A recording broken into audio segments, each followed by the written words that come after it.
எத்தனை பேரு தெய்வத்தை நேர்ல பாத்திருப்பீங்கன்னு தெரியல. இங்க இப்ப மனித ரூபத்துல ஒரு தெய்வத்தை பாப்பீங்க. பள்ளி மாணவன் சாலையில நடந்து செல்லும் போது அந்த சாலையில தேங்கி கிடந்த தண்ணீர்ல நடந்து சென்றிருக்காரு. மின்சார கம்பம் அருகிலேயே நடந்து செல்லும் போது அங்க தேங்கி கிடந்த தண்ணீர்ல மின்சாரம் பாஞ்சிருக்கு. சிறுவனும் மின்சாரம் தாக்கி அந்த தண்ணீர்ல விழுந்து கடந்திருக்காரு. இத கவனிச்ச அக்கம் பக்கத்தினர் பார்த்து செய்வதறியாத தவித்த போது அப்ப அந்த வழியா வந்த கண்ணன் என்பவரு இத கவனித்து பக்கத்துல ஏதாச்சும் மின்சாரம் பாயாத பொருள் ஏதாச்சும் இருக்கான்னு பாக்குறாரு.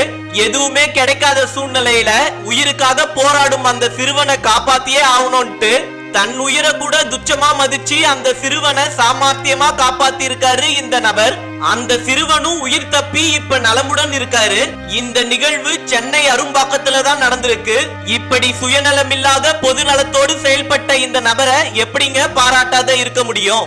இவர் செஞ்ச மிகப்பெரிய உதவிய அங்கீகரிக்கும் விதமா இவர் வேலை பார்த்த நிறுவனத்திலேயே இவருக்கு கேக் வெட்டி பாராட்டு விழா நடத்தியிருக்காங்க. மேலும் இந்த நிகழ்வை பத்தின உங்களுடைய கருத்துக்களையும் கமெண்ட்ல பதிவு பண்ணுங்க.